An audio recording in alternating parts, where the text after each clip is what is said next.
Hello, Colts Nation. What's up, No Horsing family? Welcome back to an episode of the No Horsing Around podcast. As always, I'm one of two dudes talking Colts. I'm one of your hosts, Stephen Burton. And on today's episode, so it's kind of twofold. Like we had some interesting comments on an old episode that we had for Alec Pierce and kind of comparing him to Jordy Nelson.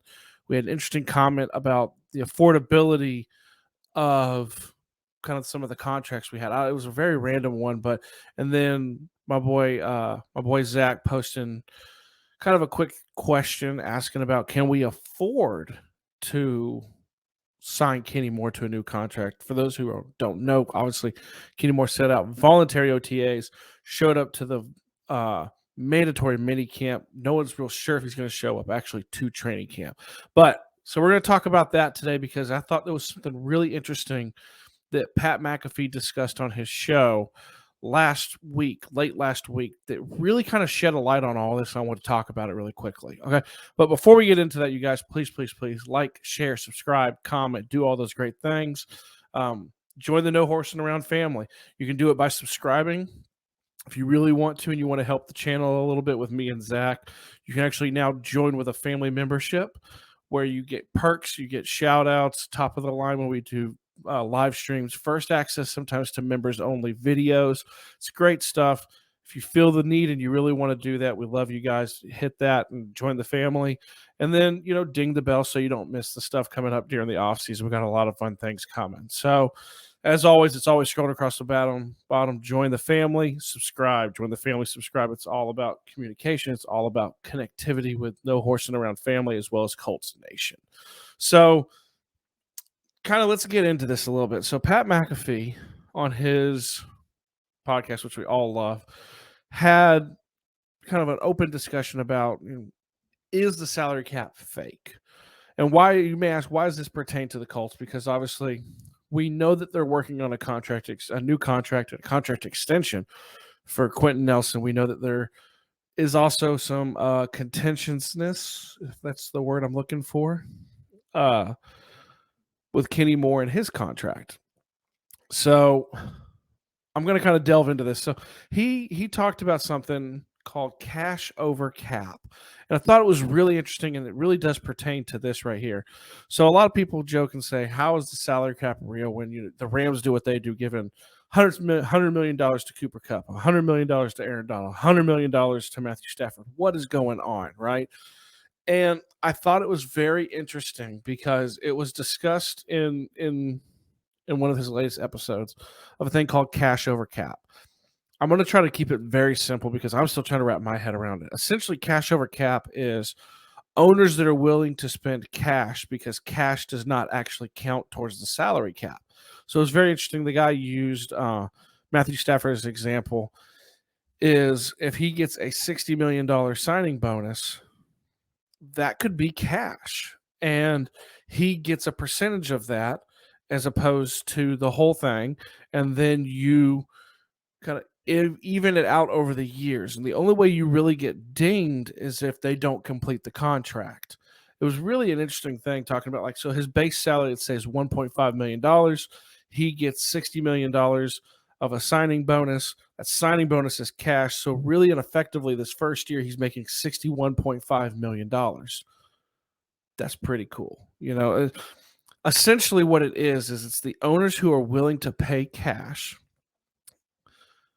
can do it and kind of fix the books. Now, a lot of NFL people have talked and said, it's you kick the can down the road. Eventually, you got to pay the piper. I've not seen it yet. Ian Rappaport was on with him and said that, he used the Saints as an example with the voidable years. And it was really kind of like this weird thing of Pat McAfee was trying to say, well, he finished his contract and Ian Rappaport said yes, and then there's voidable years, and he didn't finish the voidable years, so he finished his contract, but he didn't finish his contract. It's really weird, but all in all, what it seemed to me that I felt was relevant is teams that have owners that are willing to spend cash. Stan Kroenke, the Packers lately, the Raiders were a little bit more this season. The Rams, like with Kroenke. they can do it because cash does not count in the salary cap. They can pay these guys exorbitant, contracts to be able to play, and it's not on the books necessarily. So how does that pertain to the Colts? Jim Irsay has openly talked about his want and his ability to sweeten deals and kind of help. So what does that mean for this? Okay. What does that mean as it pertains to Quenton Nelson and to Kenny Moore, right? So both Quentin's due up for his contract. Kenny wants a new one. So let's kind of look at this and with this cash over cap in mind, what does it mean? So when you go Kenny Moore and you go, shout out, however you want to call it, spot track, spo track. So Kenny Moore has, what is it, a couple of years left on his deal that he's currently working on, and he wants to get paid. He's got this year and next year, and he's making we're going to go off of like yearly cash a little bit, right? Or base salary. He's making 6.5 this year and 6.7 next. And he wants to be paid. He wants to get paid, right? The thing is, you start looking around at the other contracts, and he has come out and said he wants to be paid like a top corner, not necessarily a top nickel corner. Now, the top corner being paid right now is Denzel Ward with Cleveland, right? And he's going to be making, when his contract kicks in, anywhere from $13.4 to $17.4 million. Now, the question is it worth it for the Colts? Is it worth it for Kenny Moore? I heard, I think it was my boy Rashad over at the Blue Stable had said something that said, you're willing to pay outside free agents. Are you willing to pay inside?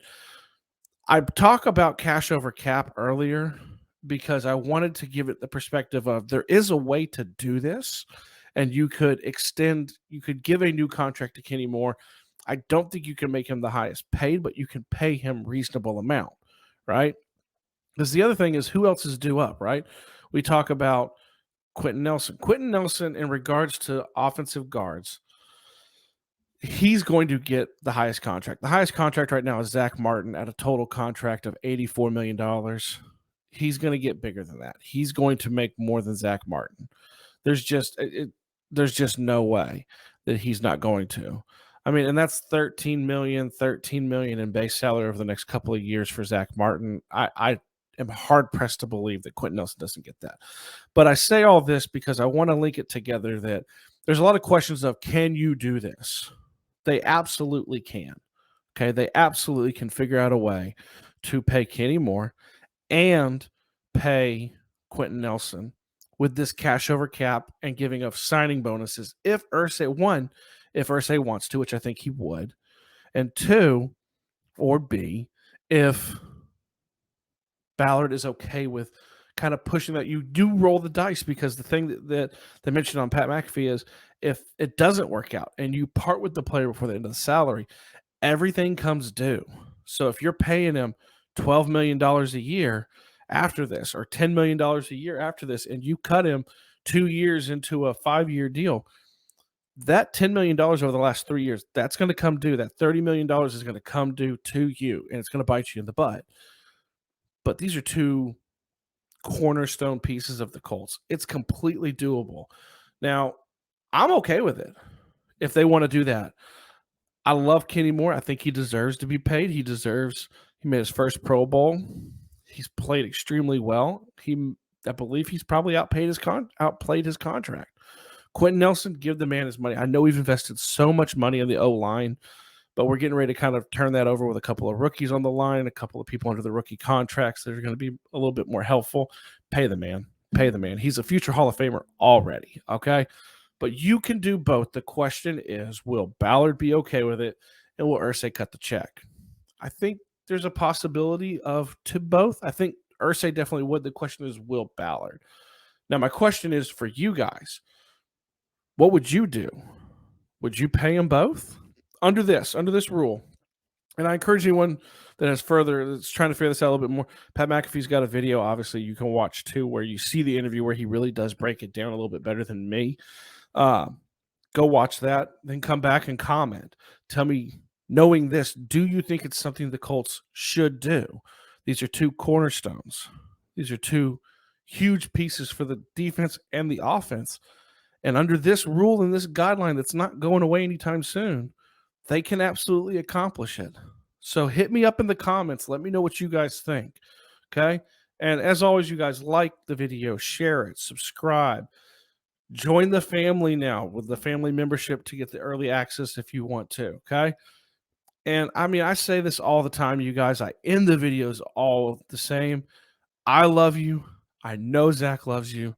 I'm out.